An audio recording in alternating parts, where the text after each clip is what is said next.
Hello students, आज हम संधारित्र तथा धारिता के बारे में डिस्कस करेंगे।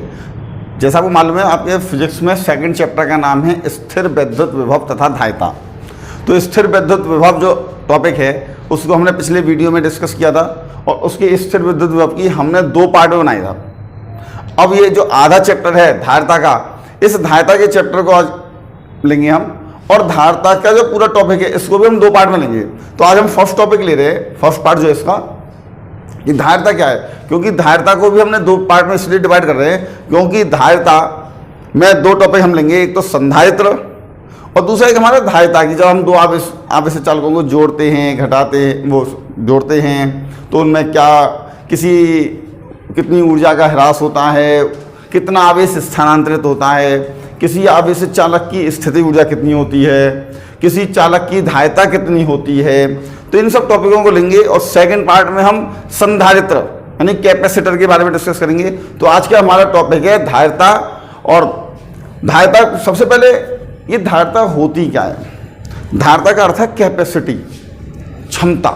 जैसे हमसे कहते हैं कि किसी बाल्टी, आपके पास पानी की बाल्टी है, हमने कहा इसमें देख सकते कितना पानी आ सकता है। आपने कहा इसमें ज़्यादा से ज़्यादा 5 लीटर पानी आ सकता है, हम कहेंगे इसकी धारिता 5 लीटर है। धारिता का अर्थ है धारण करने की क्षमता। तो किसी भी वस्तु के धारण करने की क्षमता उसकी धारिता कहलाती है। जैसे कोई बाल्टी है, उसके पानी ग्रहण करने की क्षमता उस बाल्टी की धारिता है। इसी प्रकार किसी चालक के आवेश ग्रहण करने की जो क्षमता है उसे हम उस चालक की धारिता कहेंगे। अब धारिता तो फिक्स होगी, याद रखिएगा, किसी चालक की धारिता जो है वो नियत होती है। लेकिन यदि आप 5 लीटर की बाल्टी है, आप उसमें 1 लीटर पानी डाल सकते हैं, 2 लीटर डाल सकते हैं, 5 लीटर तक डाल सकते हैं। जैसे जैसे उसमें आप पानी डालेंगे उस बाल्टी में पानी का तल ऊपर उठता चला जाएगा। इसी प्रकार जैसे हमने पहले भी आपको बताया था कि हम एक तरह से ये समझ लें कि पानी को तो हम मान लें आवेश, और उस पानी के जो तल है उसको हम कहेंगे विभव।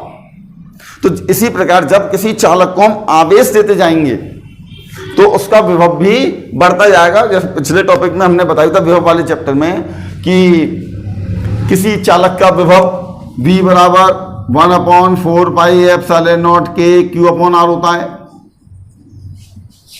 किसी चालक को हम यदि आवेश देंगे तो उसका विभव बढ़ेगा।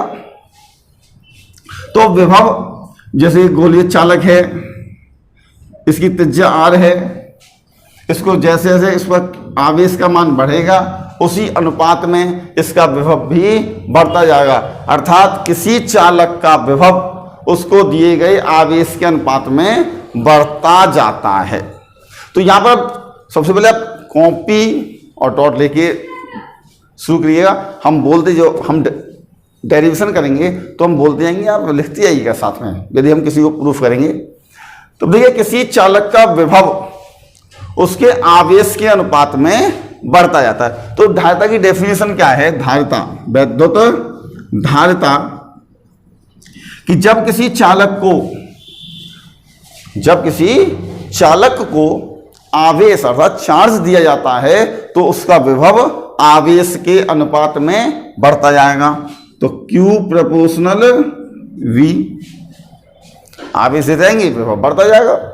और प्रोपोर्शन को बराबर करने के लिए कांस्टेंट का गुणा करते हैं, Q बराबर CV, जहां C एक कांस्टेंट है, इस C का एक कांस्टेंट नियतांक, और इस नियतांक को उस चालक की वैद्युत धारिता कहते हैं। तो C का है नियतांक और इस नियतांक को उस चालक की हम विद्युत धारिता कहेंगे।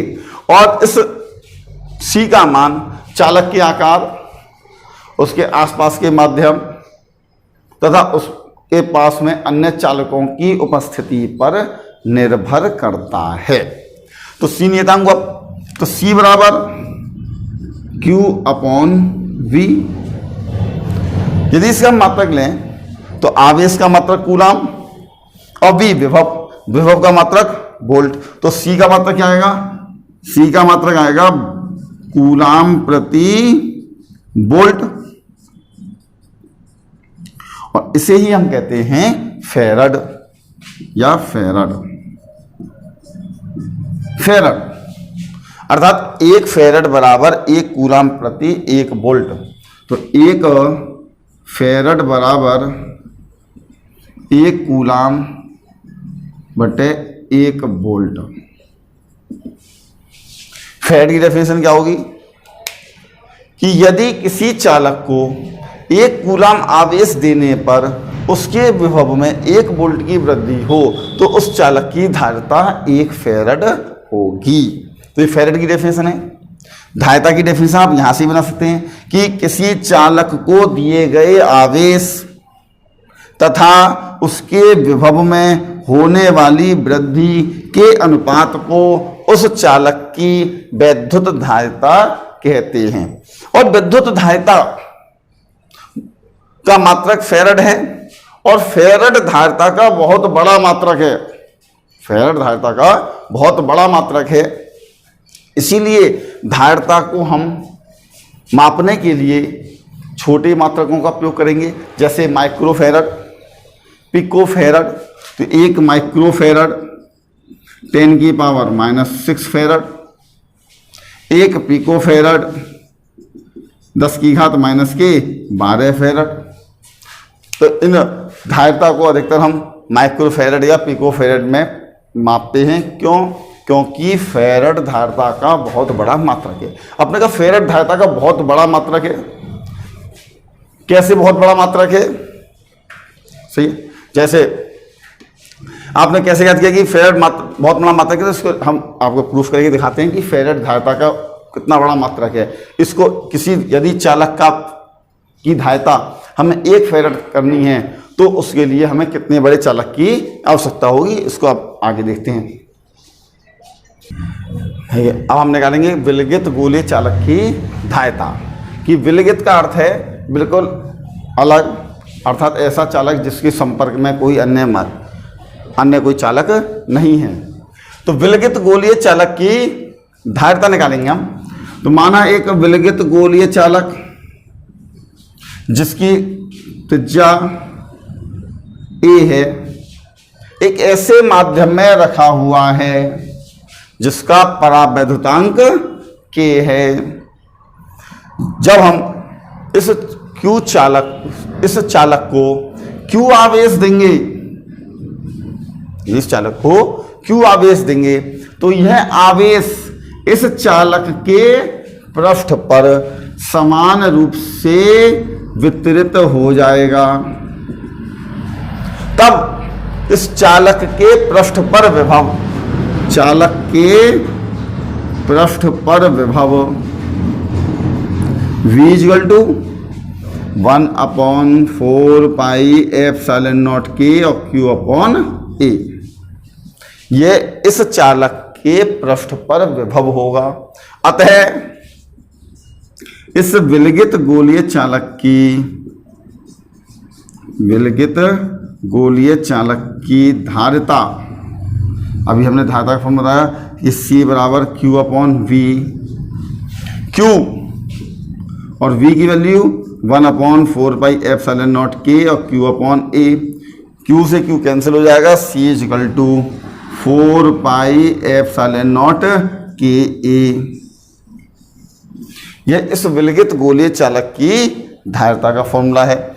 यदि इस चालक के चारों ओर माध्यम वायु हो, सही है, तो यदि इस चालक के चारों ओर का माध्यम वायु हो तब वायु के लिए K की वैल्यू 1 होगी और तब हम C0 कर लेंगे। C0 सही है, तो K की वैल्यू 1 तो 4πε0 A। ये C है, C0। ये C क्या है कि यदि इसके चारों ओर कोई माध्यम है तब धारिता तो नहीं, यदि चालक के चारों ओर माध्यम वायु है तो वायु के लिए K का मान 1 लगा दिया, ये आ गया। अभी हमने कहा था आपसे कि ये तो डेरिवेशन इसका होगा कि विलगित गोलीय चालक की धारिता का फॉर्मूला क्या है, तो ये है फॉर्मूला। अभी हमने आपसे ये कहा था कि फेरड धारिता का बहुत बड़ा मात्रक है। अब ना कैसे बहुत बड़ा मात्रक है, तो देखिएगा, हमने एक फेरड धारिता का गोलीय चालक बनाना है। तो उसके लिए कितना बड़ा चालक लेना होगा। हमने धारिता 1 फैराड ली, धारिता ली 1 फैराड, 4 पाई एप्सिलॉन नॉट। आपको मालूम है कि 1/4 पाई एप्सिलॉन नॉट की वैल्यू होती है 9 × 10⁹ तो 4 पाई एप्सिलॉन की वैल्यू 1 में आ जाएगी, तो 1/9 × 10⁹ इंटू ए, ये त्रिज्या हो गई। यहां पर अब क्रॉस मल्टीप्लाई कर लेंगे तो a = 9 × 10⁹ मीटर, अर्थात इतने मीटर त्रिज्या का जब आप एक गोला बनाएंगे 9 × 10⁹ यदि आप इसको किलोमीटर में बदल दें तब भी 10 की 1000 का भाग करेंगे तो 9 × 10⁶ किलोमीटर आएगा। 9 × 10⁶, जबकि पृथ्वी की त्रिज्या केवल होती है 6.4 × 10⁻6400 किलोमीटर, 10⁻3 किलोमीटर। ये इसका भी लगभग 1000 गुना है। यदि आपको 1 फैराड धारिता का गोला बनाना है, यदि आप इसको किलोमीटर बदलें तो 6 जीरो आएंगे, 4 5 6 किलोमीटर। इकाई, दहाई, सैकड़ा, हजार, दशहरा, लाख, 10 लाख, 90 लाख किलोमीटर त्रिज्या का जब एक गोला बनाया जाएगा, 90 लाख, तब जाकर उस गोलीय चालक की धारिता 1 फैराड होगी, जो कि व्यवहारिक नहीं है। इतना बड़ा गोला नहीं बना सकता, क्योंकि यदि पृथ्वी से चंद्रमा की त्रिज्या मापी जाए तो दूरी मापी जाए तो वो भी केवल 3 लाख किलोमीटर है, और ये तो 90 लाख किलोमीटर है, उसका भी 30 गुना, जो कि व्यवहारिक है ही नहीं। इसीलिए धारिता को हम माइक्रो फैराड या पिको फैराड में मापते हैं। ठीक है, नेक्स्ट हेडिंग है आवेशित चालक की स्थितिज ऊर्जा। देखिए स्थिति ऊर्जा होती क्या है, जैसे आपने पढ़ा हो गुरुत्वीय स्थिति ऊर्जा। गुरुत्वीय स्थिति ऊर्जा ये है कि जब हम किसी पिंड को ऊपर उठाएं तो हमें गुरुत्वाकर्षण बल के विरुद्ध कार्य करना पड़ेगा, तो वह उसकी हमारे द्वारा किया गया कार्य उस चालक में स्थिति ऊर्जा के रूप में संचित हो जाता है। इसी प्रकार आवेशित चालक की स्थिति ऊर्जा, जब हम किसी चालक को आवेशित करेंगे तो उस चालक को आवेशित करने में हमें कुछ कार्य करना पड़ेगा, क्योंकि पहले तो उस चालक पर यदि शून्य आवेश है, 0 आवेश है, तो हम जैसे हमने थोड़ा आवेश दिया पॉजिटिव तो उस पर आवेश आ गया पॉजिटिव चार्ज, और यदि हम अगला थोड़ा सा और आवेश देंगे तो जो पहले से उपस्थित आवेश होगा वो उस पर प्रतिकर्षण बल लगाएगा। हमें उस प्रतिकर्षण बल के विरुद्ध कुछ कार्य करना पड़ेगा उस आवेश को उस चालक पर भेजने के लिए, तो उस कार्य को हम उस चालक की स्थितिज ऊर्जा कहेंगे। अर्थात किसी चालक को आवेशित करने में किए गए कार्य को उस चालक की वैद्युत स्थितिज ऊर्जा कहते हैं। जैसे हमने आपसे कहा था कि किसी चालक की धारिता नियत होती है, तो हमने मान लिया कि चालक की धारिता, इसके डेरिवेशन प्रूफ करेंगे आवेशित चालक की स्थितिज ऊर्जा का फॉर्मूला क्या होता है। तो मान लिया किसी चालक की धारिता C है, धारिता तो C, धारिता तो फिक्स है, और किसी क्षण हमने उसको Q' आवेश दिया उस चालक को, और Q' आवेश देने पर जब किसी चालक को आवेश दिया जाएगा तो उसके विभव में वृद्धि होगी, तो Q' आवेश देने पर उसके विभव में वृद्धि हो गई V', तो V' बराबर Q'/C। अब यदि इस Q' आवेश के आगे यदि इस चालक को सूक्ष्म आवेश dq और दिया जाए, सूक्ष्म आवेश dq, तो किया गया कार्य बराबर कार्य, जब सूक्ष्म आवेश दिया है तो कार्य भी सूक्ष्म करेंगे, तब किया गया कार्य dw बराबर विभव गुणा आवेश, विभव इंटू आवेश। तो विभव तो दिया हमने, विभव तो हमारा V' और आवेश कितना दिया हमने dq, और V' की वैल्यू Q'/C इंटू dq, ये तो सूक्ष्म आवेश आ गया। अतः उस चालक को शून्य से Q आवेश देने में किया गया कुल कार्य, यदि आपको सूक्ष्म कार्य मालूम है तो कुल कार्य निकालने के लिए हम इसका इंटीग्रेशन कर देंगे, तो 0 से Q आवेश देने में किया गया कुल कार्य W बराबर, इस dW का इंटीग्रेशन कर दिया, इंटीग्रेशन dW कहां से कहां तक, 0 से Q तक, 0 से लेकर Q तक, तो इंटीग्रेशन डी डब्ल्यू की वैल्यू रखते हैं क्यू डैश अपॉन सी इंटू डी क्यू, 0 से लेकर क्यू तक। सी तो कांस्टेंट है, ये बाहर आ गया। क्यू डैश का इंटीग्रेशन जब करेंगे तो ये जाएगा क्यू डैश स्क्वायर अपॉन 2, 0 से लेकर क्यू तक। और एक बार अपर लिमिट लाएंगे माइनस करके लोअर लिमिट लाएंगे तो डब्ल्यू बराबर 1 upon C Q square upon 2 minus का 0। जब लोअर लिमिट लाएंगे तो 0 अपॉन 2 0 ही होगा, और 0 माइनस 0 हट गया तो डब्ल्यू बराबर क्या गया, हाफ क्यू स्क्वायर अपॉन सी। और हमारे द्वारा किया गया कार्य ही उस चालक की स्थिति ऊर्जा होगी, तो उस चालक की स्थिति ऊर्जा कितनी हो गई, U बराबर हाफ क्यू स्क्वायर अपॉन सी। आपने पढ़ा भी है कि चूंकि Q बराबर सी वी, यदि हम Q की जगह सी वी रख दें तो सी स्क्वायर वी स्क्वायर, एक सी से एक सी कैंसिल हो गया तो U बराबर हाफ सी वी स्क्वायर आ जाएगा। या फिर हम C की जगह रखें, यदि हम C equal to Q upon V रखें, C equal to Q upon V, तो एक Q से एक Q कट जाएगा, क्या आएगा, U बराबर हाफ क्यू वी। तो स्थिति ऊर्जा के 3 फॉर्मूले हैं, U बराबर हाफ क्यू स्क्वायर अपॉन सी, U बराबर हाफ सी वी स्क्वायर, या U बराबर हाफ क्यू वी।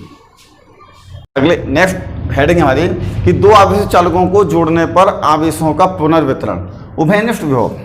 देखिए दो आवेशित चालकों को जोड़ेंगे हम, जैसे जब हमने कहा कि दो अलग अलग टंकियों में पानी भरा हो और उनको हम जोड़ दें, तो आपको मालूम है कि पानी ऊंचे लेवल वाली टंकी से नीचे लेवल जिसमें पानी कम होगा, नीचे लेवल जिस टंकी में पानी का लेवल कम होगा, नीचे ऊंचे लेवल से नीचे लेवल की ओर प्रवाहित होता है। इसी प्रकार से जब हम दो आवेशित चालकों को जोड़ते हैं तो आवेश हमेशा ऊंचे विभव वाले चालक से निम्न विभव वाले चालक की ओर प्रवाहित होता है, भले इसमें आवेश की मात्रा कितनी भी क्यों ना हो। आवेशों का प्रवाह आवेश की मात्रा पर निर्भर नहीं करता, यह उन चालकों के विभव पर निर्भर करता है। तो आवेश ऊंचे विभव वाले चालक से नीचे विभव वाले चालक की ओर प्रवाहित होगा। तो यहां पर यह हेडिंग है, दो आवेशित चालकों को आवेशों का पुनर्वितरण। कितना आवेश एक चालक से दूसरे चालक पर जाएगा और कब तक आवेश जाएगा एक चालक से दूसरे चालक में, जब तक कि दोनों चालकों का विभव समान ना हो जाए।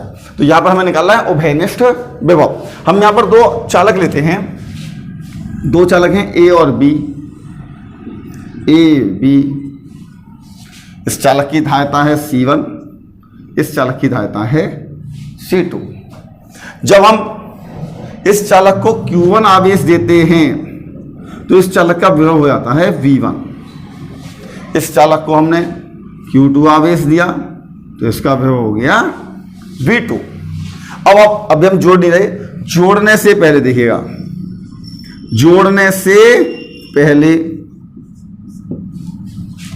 चालक ए पर आवेश, जोड़ने से पहले चालक ए पर आवेश Q1 बराबर C1 V1 और तथा चालक बी पर आवेश, चालक बी पर आवेश Q2 बराबर C2 V2। कुल आवेश कितना हो गया, कुल आवेश Q1 प्लस Q2 यानी C1 V1 plus C2 V2। ये तो जोड़ने से पहले। अब हम इन दोनों चालकों को जोड़ रहे हैं। जब हमने इन दोनों चालकों को एक पतले तार द्वारा जोड़ दिया, तो जब इन दोनों चालकों को एक पतले तार द्वारा जोड़ दिया जाता है तो आवेश ऊंचे विभव वाले चालक से नीचे विभव वाले चालक की ओर प्रवाहित होगा, एक चालक से दूसरे चालक में आएगा। कब तक जाएगा, जब तक कि दोनों के विभव समान ना हो जाए। तो हमने उभयनिष्ठ विभव मान लिया V, इन दोनों का उभयनिष्ठ विभव V है, ये हमने माना है। तब उभयनिष्ठ विभव बराबर V बराबर Q अपॉन C, कुल आवेश और बटे कुल धायता। तो V बराबर कुल आवेश C1 V1 plus C2 V2 बटे C1 प्लस C2। ये हो गया उभयनिष्ठ विभव का फॉर्मूला। और जब हम इन दोनों चालकों को एक पतले तार द्वारा जोड़ देंगे तो उभयनिष्ठ विभव हो गया V। तो आवेश एक चालक से दूसरे चालक में गया तो आवेश का मान बदल जाएगा। तो जोड़ने के बाद, अब जोड़ने के बाद चालक ए पर आवेश कितना हो गया, चालक ए पर आवेश Q डैश, Q डैश बराबर Q बराबर CV, धारता तो C1 ही रहेगी, लेकिन जोड़ने के बाद विभव हो जाएगा उभयनिष्ठ विभव के बराबर V। तथा चालक B पर आवेश, चालक B पर आवेश Q डबल डैश बराबर C2V। अब देखिए आप यहां पर जोड़ने से पहले इस पर आवेश था Q1 यानी कि C1V1 और जोड़ने के बाद आवेश हो गया C1V। मान लीजिए जोड़ने से पहले आवेश था 75 कूलम, जोड़ने के बाद हो गया 50 कूलम, तो कितना आवेश स्थानांतरित हो गया। तो स्थानांतरित आवेश की मात्रा निकालने के लिए हम इस C1V1 में से यानी पहले वाले आवेश में से जोड़ने के बाद जो आवेश होता है उसको माइनस कर देंगे। लेकिन यहां पर हमें निकालना है पहले आवेशों का पुनर्वितरण। आवेशों का वितरण किस अनुपात में होता है, तो जोड़ने से पहले आवेश बटे जोड़ने के बाद आवेश, तो Q डैश बटे Q डबल डैश, जोड़ने से पहले आवेश बटे जोड़ने के बाद आवेश, तो C1V बटे C2V, और जब डिवाइड करेंगे तो V से V कैंसिल हो जाएगा, अर्थात C1 बटे C2। अर्थात जब दो आवेशित चालकों को जोड़ा जाता है तो जोड़ने के बाद उन पर आवेशों का अनुपात, क्या आवेशों का अनुपात क्या होगा, तो आवेशों का अनुपात उनकी धारिताओं के अनुपात में हो जाता है। तो अब हम ये तो आवेशों का पुनर्वितरण आ गया, उभयनिष्ठ विभव आ गया। अब हम ये निकालेंगे कि कितना आवेश एक चालक से दूसरे चालक पर स्थानांतरित हो गया। अब स्थानांतरित कितना आवेश हुआ है, स्थानांतरित आवेश की मात्रा बराबर, हमने कहा था इसमें जोड़ने से पहले कितना आवेश था Q1 और जोड़ने के बाद इस पर आवेश है Q डैश, तो Q1 में से हम Q डैश को माइनस कर दें तो कितना आवेश चला गया वो पता चल जाएगा। Q1 का मान C1V1, Q डैश का मान C1V और V है उभयनिष्ठ विभव, तो C1V1 माइनस C1, उभयनिष्ठ विभव का फॉर्मूला लिखा था भी कि C1V1 प्लस C2V2 बटे C1 प्लस C2। इसमें हम C1 प्लस C2 एलसीएम ले लेंगे, C1 प्लस C2, जब C1 प्लस C2 एलसीएम ले लिया तो इसको हम मल्टीप्लाई करेंगे, यह आएगा C1 स्क्वायर V1, फिर इसको मल्टीप्लाई करेंगे प्लस C1 C2 V1, इसका अंतर मल्टीप्लाई कर देंगे तो माइनस का C1 स्क्वायर V1, इसको मल्टीप्लाई करेंगे तो माइनस का C1 C2 V2, ये कैंसिल हो गया, ये आ गया C1, इन दोनों में C1 C2 कॉमन, ये आ गया V1 माइनस V2 बटे C1 प्लस C2, ये आ गया स्थानांतरित आवेश की मात्रा। लेकिन नेक्स्ट हेडिंग हमारे आवेशों के पुनर्वितरण में ऊर्जा का ह्रास, कि जब हम दो आवेशित चालकों को जोड़ते हैं तो ऊर्जा लॉस होती है। अब हम कैसे निकालेंगे कि ऊर्जा लॉस होती है। देखिए यदि आपके पास 100 रुपये थे, 80 रुपये रह गए तो लॉस हुए। कैसे पता चला कि लॉस हुए, तो आपके पास थे 100, आपने माइनस कर दिए, पॉजिटिव आ गया पॉजिटिव 20, तो पहले वाले में से यदि बाद वाला घटाएं पॉजिटिव आ जाए इसका मतलब कमी हुई है, पहले वाले से जो बाद वाला घटाएं माइनस आ जाए इसका मतलब वृद्धि हुई है। तो हम ये देखेंगे कि आवेशों के पुनर्वितरण में ऊर्जा के ह्रास। यहां पर हम आवेश दोनों चालकों को जोड़ने से पहले ऊर्जा निकालेंगे, टोटल एनर्जी कितनी है। इसके बाद हम जोड़ने के बाद इन दोनों चालकों को जोड़ेंगे, उसके बाद उनकी टोटल एनर्जी निकालेंगे U डैश, और फिर हम पहले वाले में से बाद वाली एनर्जी को माइनस करेंगे। यदि पॉजिटिव आ जाएगी तो इसका अर्थ होगा कि ऊर्जा का ह्रास हुआ है। अब देखिए हम कैसे निकालेंगे कि दो चालक हैं, ए और बी, जैसा भी कहा था हमने पिछले टॉपिक पर कि दो चालक ए बी, इनकी धारिताएं C1 और C2 हैं। जब इनको हमने Q1 Q2 आवेश दिया तो इनके विभव V1 और V2 हो गए।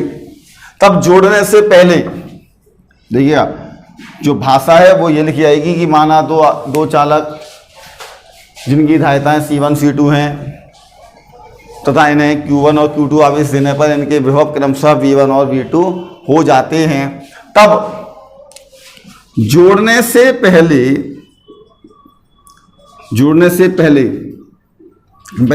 निकालते हैं। जोड़ने से पहले चालक ए की ऊर्जा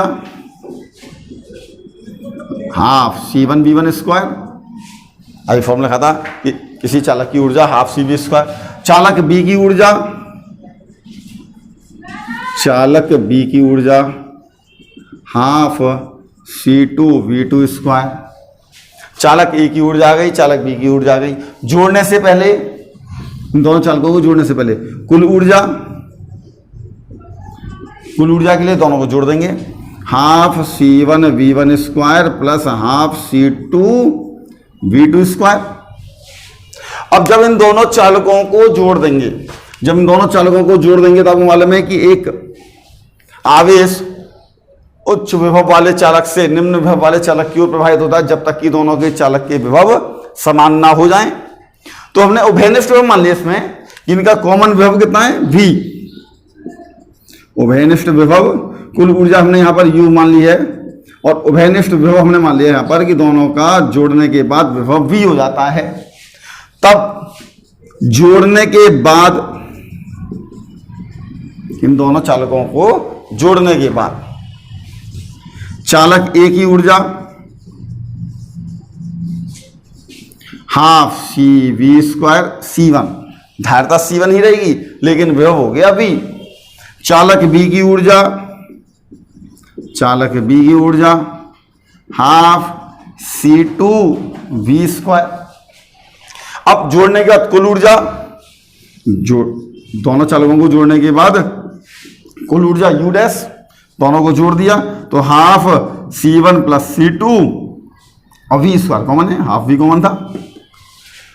अब जोड़ने से पहले तो कुल ऊर्जा U, जोड़ने के बाद कुल ऊर्जा U डैश। तो ऊर्जा की हानि कितनी हुई, ऊर्जा लॉस, ऊर्जा की हानि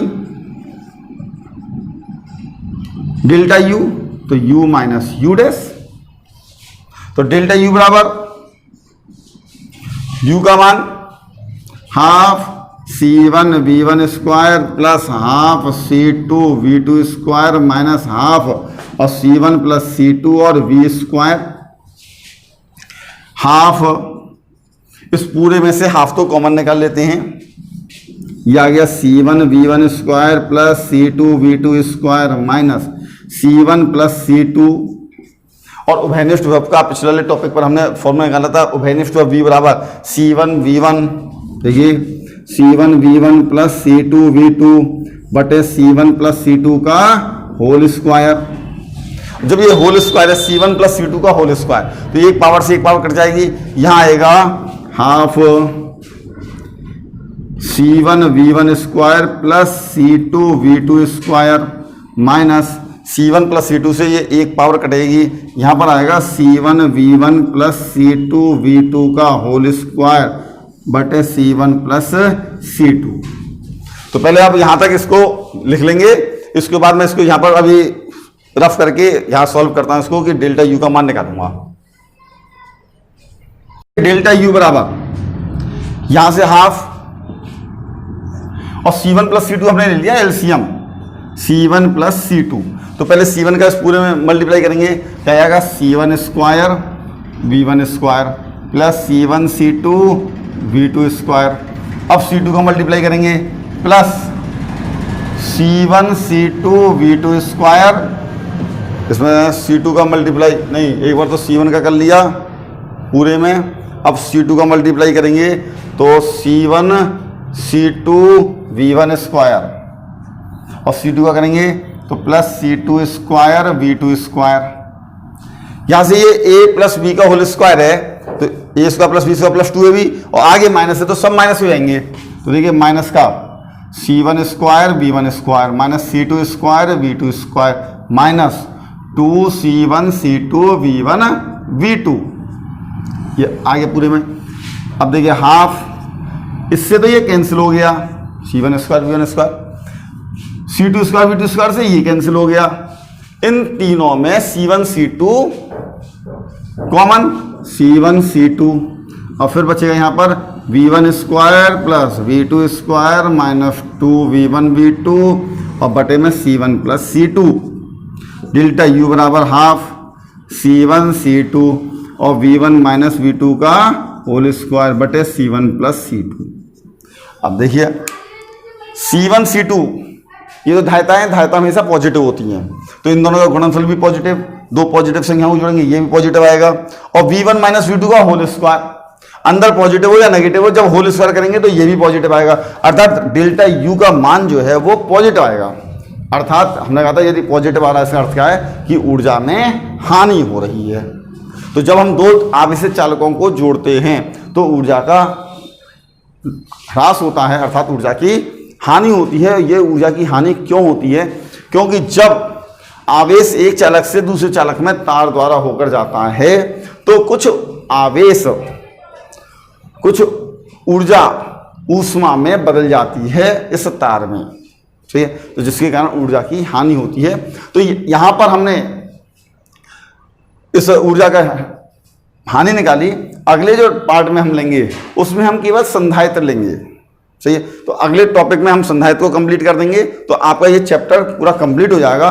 पहले के दो वीडियो में विभव का था, ये तीसरी वीडियो में हमारा धारिता है, चौथे वीडियो में संधायित्र होगा, और लास्ट वीडियो में हम पूरे चैप्टर के न्यूमेरिकल करेंगे।